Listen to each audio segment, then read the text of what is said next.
तुळजाभवानी दानपेटी आणि सिंहासन घोटाळ्याप्रकरणी न्यायालयानं लेखी आदेश आल्यास तात्काळ गुन्हे दाखल करणार अशी माहिती जिल्हाधिकारी डॉक्टर सचिन ओंबासे यांनी दिली आहे। न्यायालयानं आदेश देऊनही गुन्हे दाखल करत नसल्यानं जनजागरण समिती आक्रमक झाली आहे।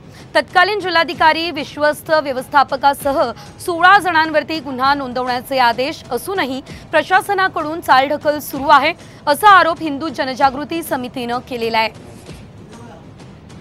काय कारवाई करायची त्याने आम्हाला जो तोंडी माहिती दिली त्याच्यामध्ये मोस्टली आपल्याला जो सीआयडी डिपार्टमेंट आहे त्यांना सूचना दिलेली आहे। तो आमच्या स्तरावर काय कारवाई करायची काय तर आम्ही रायटिंगमध्ये सुद्धा त्यांना दिलेलं आहे। मग आम्हाला त्यांनी तोंडीची कळवली त्याच्यानुसार आपल्याला पुढील कारवाई जी सीआयडी मार्फत पूर्ण केली जाईल। त्या मंदिराचे अध्यक्ष जे जिल्हाधिकारी असतात ते दोषी कसे नाहीयेत अशाही प्रकारचा प्रश्न या ठिकाणी आहे। त्यामुळे एकंदरीतच उच्च पदस्थ अधिकारी असल्यामुळं त्यांना पाठीशी घातलं जातंय का हा प्रश्न या ठिकाणी आहे।